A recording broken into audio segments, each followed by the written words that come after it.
Edward Lee, or Lee Gyun, American celebrity chef, author, and restaurateur. So, hi, welcome to the program. Thank you for having me. Hello, everybody. Yes, it's so excited. We've been super excited about this for days on end. But my first question to you is this. Is it okay to call you Edward? Is that okay? Yes. Okay, so Edward, are you able to, enjoy tofu, or are you still kind of staying away from it? I don't eat tofu anymore. Not anymore? No, I mean, I can eat it. We filmed a long time ago, Right. So I'm over it. But no, I probably went 4 months without having a single bite of tofu. Yes, But yes. So that tofu we're referring to, for those of you, spoiler alert, if you haven't caught all the episodes, there is like this marathon where the chefs involved, they have to, was it for 6 hours you were cooking with tofu? I don't remember, but it was very close to it. Yes. So on that note, tell us about your experience on Culinary Class Wars. What was it like? Oh, gosh. It was so intense.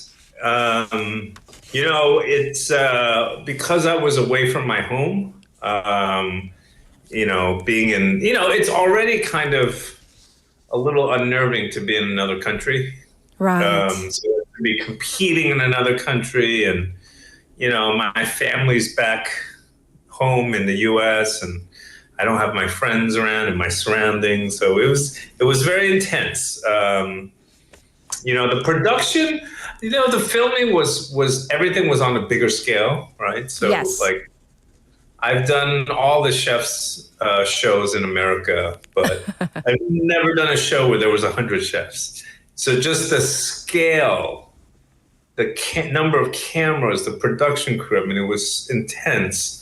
And then, to be there alone, and even like just having support, like sometimes you want to call your family or your wife, but it's middle of the night, right? So it's the exact opposite. So I couldn't, Yes. I didn't want to wake her up at like 3 a.m. So it was very hard. Thinking back, it was a great experience. But the challenge of being there and doing the food and everything, it was quite grueling. Right. And for our listeners and viewers right now, some might not realize that you have to fly back and come back. So you were also dealing with jet lag and just traveling. Yeah, so we didn't shoot everything, but a lot of it, some of it was, but yeah, I had to go back and then come back. And so you get jet lag from that. Yeah. Indeed. I'm also very curious. While you were partaking in that show, were you able to taste the other chefs' cooking cuisine dishes at all? Not really, because some people did. You get so focused on what you're doing. Sure. And you look around, but once you're done, they take whatever plate that the other chef makes, they take it, right? Because you have to go for judging. So there's like sometimes you can go and pick off a little bit of a little thing off their cutting board, just to see what they're. But it's not like they make an extra dish just to taste, right? So there's no actual like beautiful plate to eat off of. So right. So I was telling them I was very jealous of the judges because they got to eat every single thing. And, I wanted to try all of it, really. Everything there looks really good. And especially sometimes when you're up above, they have that little, terrace area so you can watch from above sometimes. Yes. And you watch it and the food looks so good, but you can smell it too. Right. And sometimes you're up there for a long time and you're so hungry and it smells so good. And you just eat anything. That was sometimes more torture than the competing, was just seeing all the food. And there were some really, really talented chefs that got knocked out early, in that first round of cooking. Right. And so I want to ask Edward, if I had to put you on the spot, and I'm going to right now, if you had to choose one particular chef where, you know, he or she stood out to you or you really wanted, hey, I really want to taste that particular dish. I know it was a couple months back, but if you can try to remember, what was one that really stood out to you? I don't know if there's one that really stood out. I mean, there was, in that first round, there was a lady who made like pork belly dumplings. Yes. And I was watching, because we were right above her, and it looked so good. And that was one I really wanted. Like, I wanted to reach down and grab it. The dim sum chef who made, she made Chinese dim sum. Right. During the restaurant challenge, her little shrimp thing that she made with the thing, that was, it looked so, and it was right there, but again, we were so busy. Right. By the time the challenge was over, like everything's, and then everything's cold, right? So you go straight from finish and they go right to filming and other stuff. So it's not like you have time to wait around. But those were definitely, and then, once you get to the later rounds, like the inseng yori, that, like every dish was awesome. I wish I could have really tried. Because there was only 8 people, so you got to really see everything. So I would, yes, that would be an incredible 8-course dinner, right? If you made like that for everyone. So there was some really, really creative cooking going on. And of our many questions that are like coming up like constantly right now on our chat board, one person wants to know 어떤 종류의 생선, and in parentheses 물고기를 가장 좋아하시나요? So this person wants to know, do you have, because the whole clip we just played of you referring to 생선 as 물고기, for us Korean Americans, it's like, isn't it the same? Apparently not, but what's your favorite type of fish? Do you have a particular type? Oh gosh, I love all kinds of fish, but I would say if I had to choose one, I love like snapper, red snapper, which is particularly kind of popular in the U.S., in the southern part of the U.S. Yes. And you can get them like, all different sizes, but you can get them kind of like, this size, about the tomi, yes. Yeah, and then you can just like, you can fry them whole. And I love fish that way. You just fry them whole and it's still on the bone. And then and it flakes off and it's really, really beautiful. Just so tender. And I love the skin. I love eating the skin on a fish. Yes, I agree with you. So delicious, that part of the fish. Many of our waivers, they're really dying to know how you got your start as a chef. So can you tell us about this journey? I know you've said like early on you kind of knew in your heart of hearts that you wanted to be a chef, but can you tell us a little bit more? Yeah, I mean, it's like not the most exciting story because I didn't really have like an epiphany moment. I always knew. I just think sometimes people are born into something. Right. And I mean, I can really think of some of my earliest memories, maybe when I was like 10 years old. And I always knew, maybe I didn't know what a chef meant, right? But I always knew that I was going to do something with food. I was always curious about it in a way that consumed me, like I know it sounds crazy, but I think I can still remember like the first time I ate rice, or like I have these very, very early memories, vivid memories of like eating things for the first time. And I don't know, it's always been something that I've wanted to, I was just curious about, even from when I was a little kid. And I guess all kids are curious about food, but it was always like a puzzle to me. And so I never really thought that I would do anything else. I just remember knowing that I was going to, of course, when you're a kid, you don't remember exactly, but I just always remember knowing in my heart that I would be a chef. So that in some ways I feel very lucky because I never had to think about anything else. Yes, yes. And looking to your grandmother and your mother, because I know you speak of them fondly often. I remember you saying that your mother is your hero, that, she would work from often sunrise to sundown. Of course, your dad, I'm sure as well. But of your mom's dishes, do you have a personal favorite, kind of like a go-to, oh, this is my favorite dish of mom's? She didn't. So the interesting thing was I really didn't have my mother's cooking until later. Because when we were younger, my mother and father worked, and so I ate my grandmother's food. Yes. That's kind of my earliest memories of my grandmother's food. And then as I got older, my mother and I actually started to cook together. Ooh. And so she loved cooking, but she was busy. She had to work, and so she wasn't a stay-at-home mom. So it was just kind of a weird thing that I didn't really grow up on my mother's food, but as I got older, we started to cook together more. So, but she would always make jeonggol, like that was her thing. She loved making those, like, we had those braising pans, and she would make like different kinds of jeonggol. Sure. She loved making different kinds of pajeon. That was like her thing.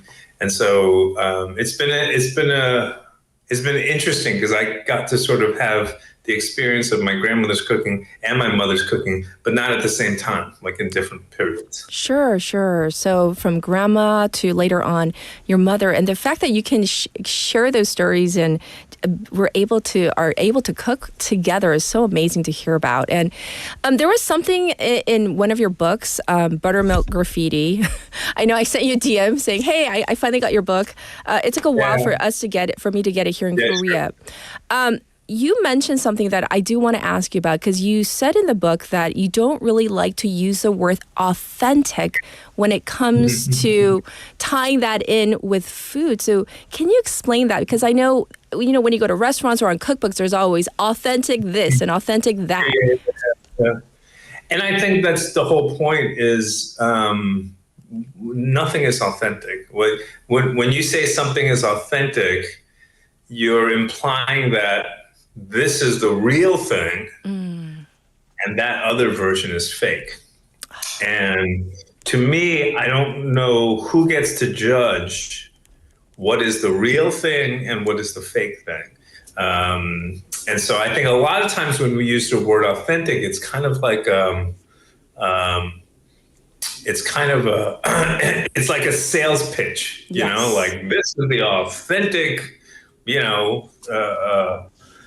bibimbap, and it's like, well, but there's all kinds of different bibimbap's, and if this is the one that you like, then who's to tell you it's not authentic, And so it to me, a lot of times authentic is used in a negative way, because at the same time it's trying to build up one thing, it's trying to dismiss something else. And I don't like when we use that about food, because to me, anything, if I create a weird version of a dish, but it's something that we eat in our household every week and we grow to love it, then that's authentic to us. Right? It may not be authentic to you, but it's authentic to us. So I don't like to use that word because, and then also it's like, here in America, we hear this a lot. It's like, yes, there'll be a Korean restaurant that says, this is authentic Korean food. Right.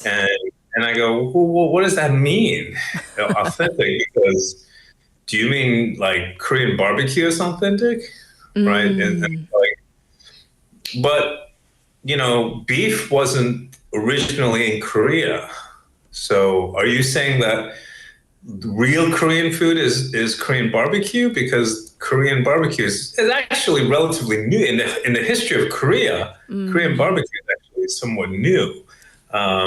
So it's like, I don't know, like if you want to say really authentic Korean food, well then that would be like all vegetarian, and it would come from like the mountain, like mountain food, like monk's food, so when someone says this is authentic Korean food, I'm like, well, maybe to your family it's authentic, but to someone else it could means something totally different. So I try not to use that word when I talk about food. Oh, thanks so much for explaining that. I think we have a better grasp of what that means. I have to say that, your storytelling, especially going back to culinary class wars, especially during that mission where you made that tteokbokki, thinking so out of the box, amazing. And so many, people who watched. Actually, for me, I felt like, as a Korean American as well, like, our version of tteokbokki may not be what the classic tteokbokki recipe is in Korea, but, we have our own way of doing things. So people are also mentioning that through all of these challenges that they've been very touched by what you say. And for those who have read your works, your books, that you seem to be able to, you have this knack for speaking to the audience, to listeners and readers and watchers of your work. So I don't know, some people call you a philosopher. What do you have to say to that? I don't know if I'm a philosopher. I don't know. I just, food is my life. So I don't see it just as something in a restaurant. I don't see it as just something on a plate. I really do obsess over it all the time. And so I'm always thinking about it.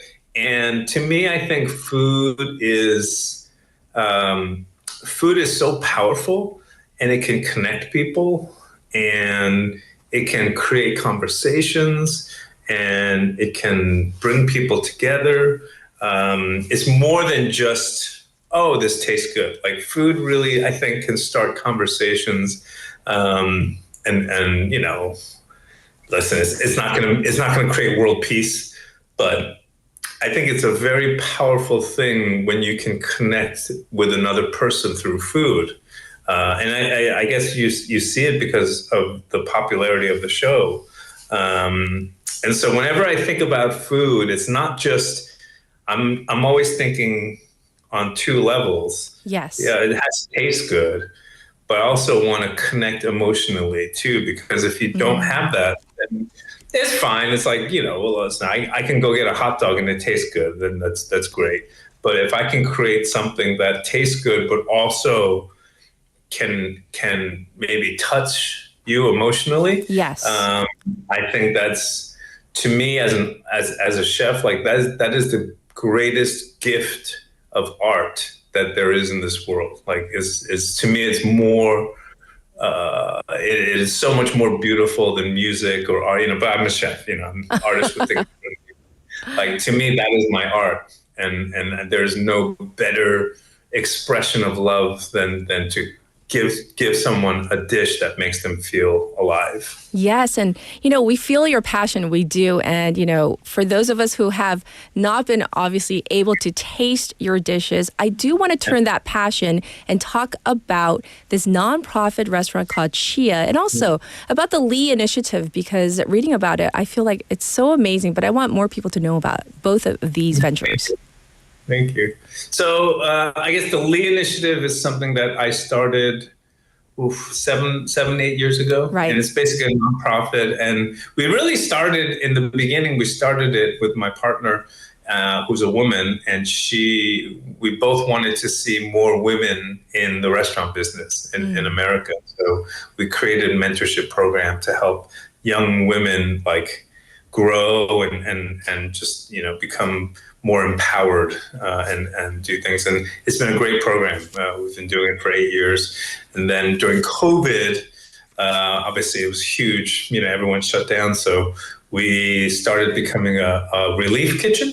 And so we handed out free meals during COVID, but all across the country. So we had 27 different kitchens all around the country handing out free meals every day.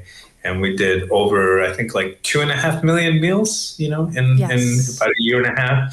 So that was a huge, huge endeavor for us. And now, kind of our new project is to turn to SHIA, which is basically, kind of a project from the initiative.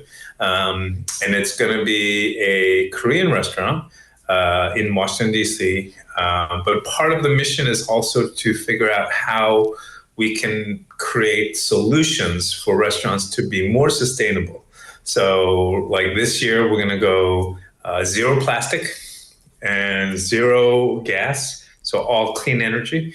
And then we're going to reduce waste by 50% in the restaurant. So those are the three things that we're trying to accomplish this year as we start this restaurant. So it sounds simple, but it's a really big thing to get rid of all plastic in your restaurant. So I'm sure, yes. Yeah, and we're trying to figure out. So we'll not only will we do that, but we're going to record all the data, tell exactly how much it costs, tell you what works, what doesn't work, and then we will publish it for free, so anyone can download it and then say, if you want to do a similar thing in your restaurant, here's how we did it. Here's a blueprint, and if you want to try it in your restaurant, you already have a guide of how to do it. Oh, thanks for explaining that so thoroughly. So hopefully the restaurant industry will really, really, be able to pick out the key points of this kind of study, it seems, as well. Edward, let me ask you this. We obviously were stationed in Busan, and we have listeners from all around the world. But, if we were to give you a keyword, okay. I'm so curious as to what kind of recipe you might be able to whip up, at least in theory. So the keyword I'm going to give you is Busan. So I'm keeping it broad. But what would you create for us Busanites here?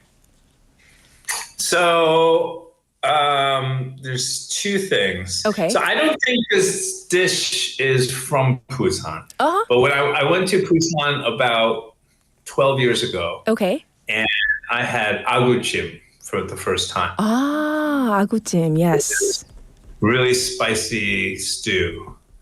But I don't think it's originally from Busan. But because of the fish, it was near the fish market, and yes, it was so spicy. I kept taking one bite, and I would drink a whole glass of water and take another bite. And the lady who owned the store was laughing at me because it was so good I couldn't stop eating it. But I kept asking for more water because it was so spicy, and. So I love that dish. And then try to keep the identity of the dish. Yes. But make it a little more I guess fusion-y, make it a little more Americanized. So I think it would be cool to take that and make it into something like a maybe a deep fried fish. Put it over some pasta and have like a nice, really spicy sauce over it. I would have to go in the kitchen and whip it up. But I remember just loving the flavors and the vegetables and everything. But I would make it a little less spicy than I love that idea. Hundreds of questions that are coming in. First, I'm just going to pick two from our listeners right now. 너무 귀여운 따님 계시던데 어떤 음식을 좋아하는지 궁금해요. So this might be a little personal, and you don't have to answer if you don't want to, but people are curious about your daughter, Arden Rose, right? If I'm not mistaken. And what is her favorite dish? Is there something that she really enjoys? Yes. She loves jjajangmyeon. It's her favorite food, and I have to make it. And my thing is so listen, we're all busy parents, so sometimes I cheat and I buy, it is. You buy the packet and then you microwave the sauce. Yeah, it's good. But then sometimes I make it from scratch. Oh, on beef. And now, when she was younger, she was fine. Now she's old. She's 11 now, so she knows the difference. Oh. So if I try and cheat now, she goes, "You have to make it from scratch." because I know you just made this in the microwave. It's not that instant jajangmyeon, right? Yeah, she doesn't want the instant anymore, which is good because I'm raising a gourmet. Now it's tough on me because now I can't cheat anymore and use the instant. I have to make it from scratch all the time. Wow. But she loves jajangmyeon. And I do too. So it's something that it's so funny that we have this thing together. And she, we probably eat it once a week. Wow. That's pretty often. No, she loves it. Yes. And our next question is from Tommy, who says, I wonder what your healing food is when you're feeling sick or just not in a good mood. What do you turn to, Edward, is what he's asking. Oh, gosh. What's your soul food? Yes. If I'm feeling sick, I always want something spicy. Oh, spicy. Because usually when I'm sick, I can't eat a lot. But I don't know, for some reason, like spicy things I cannot, it makes me feel good and it makes me sweat. Anything that's really spicy. But honestly, I'll make, again, it's terrible to say as a chef, but if I'm sick, I don't have any energy. So I'll make, what is it? Like noguri? Like instant ramen?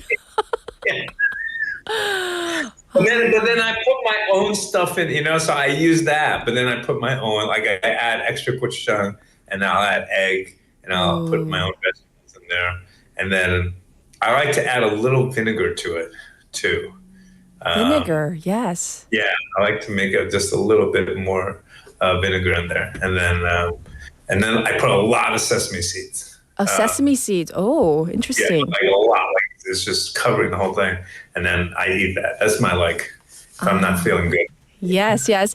And so as we're getting ready, unfortunately, to wrap up our interview with you, do you have anything on the horizon, any other works that people are wondering about, more books? What do you have in the pipeline? We're so curious about what you have planned. We have to open the Shia restaurant. So if you're ever in the U.S. or in Washington, D.C., come. But I like to do one thing at a time. So for now, we actually opened the restaurant in 2 weeks. Oh. So we'll be very busy with that for at least, a couple of months. And then, I hope to go to, now that I have this very, very special relationship with Korea. Yes. I hope to be back and do more things in Korea and just, it's very special to me to be able to have a connection to Korea. And so I want to come back often and do some work and just meet people too. Yes. Well, you know what? We open you and welcome you with open arms, open invitation when you're in Busan. Yes. Hopefully we can see you in person. But thank you so much for your time. And then, of course, thoroughly enjoyed by all our viewers and listeners. Thank you so much, Chef Eddie. Thank you. 감사합니다.